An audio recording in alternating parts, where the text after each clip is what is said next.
Man utawi sapa wonge iku tatoa ngrampas sapa man sibron ing sak jengkal utawa sak kilan minal ardi kang saking bumi zulman kelawan nganiaya utawa zalim tawako mongko ngalungake hu ing sibron sapa Allahu Allah iyahu ing man yaumal qiyamati ing dalem dina kiamat min sab'i aradina saking pitu pira-pira bumi an Sa'id bin Zaid wa huwa muttafaq alaih Mukhtar 150.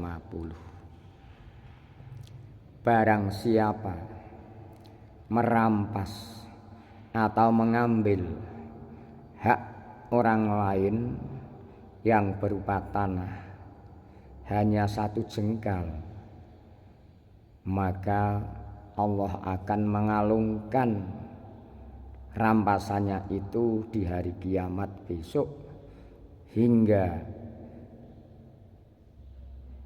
7 bumi. Artinya yang sangat berat sekali, mulai bumi sab 1 hingga sab 7. Maka kita harus hati-hati. Di zaman sekarang orang yang tidak mengerti tentang agama karena tidak difahamkan oleh agama, coba lihat di luar sana, banyak sekali kadang-kadang bukan haknya dirampas, padahal hanya sakilan atau sedikit saja akan dikalungkan besok pada hari kiamat beban-beban yang dimiliki dengan secara zalim, karena itu merupakan hak adami, hak sesama manusia. Secara basariah kita harus mengerti, perlu kita ketahui saudaraku di mana saja berada, kita harus hati-hati. Kalau punya tanah perbatasan dengan tanahnya tetangga, misalkan ada kalen, biasanya ada yang diberi kalen atau rajek atau pagar, jangan sekali-kali mengambil batas yang telah ditentukan dengan secara zalim. Walaupun di dunia ini tidak kelihatan, tidak tertangkap dengan hukum, besok di akhirat akan terjaring semua. Maka dari itu kita harus waspada. Dalam keadaan yang demikian, lebih-lebih harga tanah yang sangat mahal sekali di saat ini, bahkan seterusnya. Padahal 30 tahun yang lalu harga tanah masih murah, tapi sekarang mahal sekali. Kadang-kadang bukan haknya aku menjadi haknya orang tua dan sebagainya. Apakah ada? Ada. Kadang itu ada. Contoh, orang tua sudah menjual tanah atau sebidang tanah kepada orang lain, tapi orang tuanya sudah meninggal.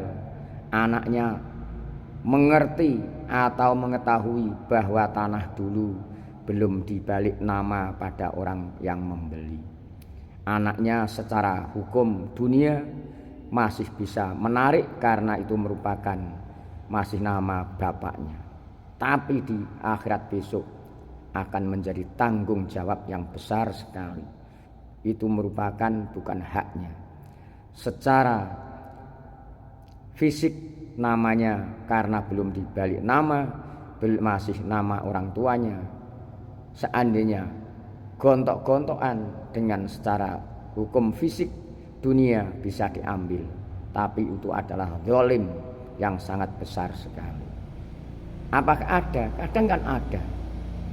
Melihat di buku C atau buku kelurahan, sebidang tanah itu namanya masih orang tuanya karena anak putu kan hak waris, padahal itu sudah fakta dan nyata dijual pada orang lain belum dibalik nama. Setelah ditagih misalkan karena orang tuanya sudah meninggal, disuruh untuk tanda tangan, tidak mau malah diminta. Nah inilah karena mereka barangkali tidak mengerti agama. Kadang juga mengerti tapi karena tidak mendapat taufik hidayah dan ma'unahnya Allah, na'udzubillah. Kadang diingatkan orang lain yang mengerti sejarah atau kisahnya, kadang menjadi musuh, malah memungsuhi. Itulah fakta di zaman akhir sekarang ini. Perampasan hak orang lain secara zalim, secara nganiaya, secara paksa.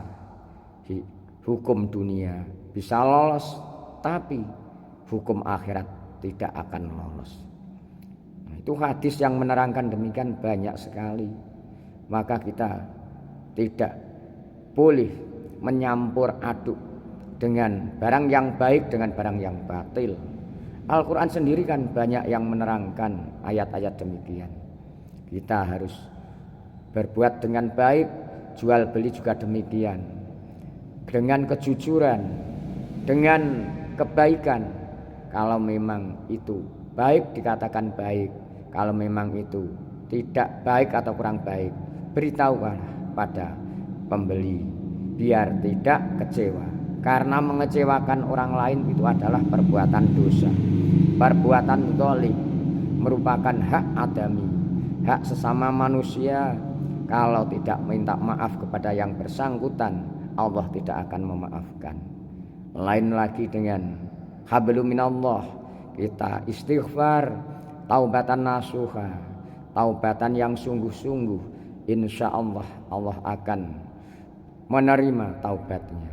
Tapi kalau hak adami tidak cukup, istighfar di musola, di masjid, di rumah di tengah malam, itu adalah hak atau urusan Allah.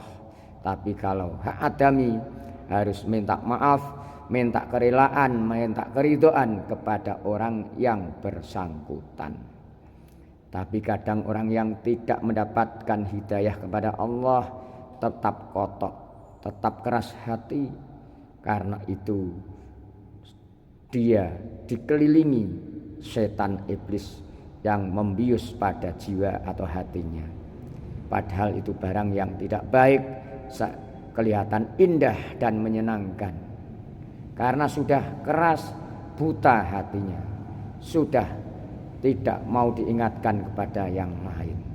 Itulah karena tidak mendapatkan hidayah. Maka dari itu semoga kita selalu mendapatkan taufik hidayah serta ma'unahnya Allah Subhanahu wa ta'ala dalam keadaan apapun, di mana saja berada. Dan kalau memang kita kembali kepadanya kapan saja, di mana saja berada, dalam keadaan tetap iman, Islam, husnul khotimah. Amin ya rabbal alamin. Semoga bermanfaat. Amin.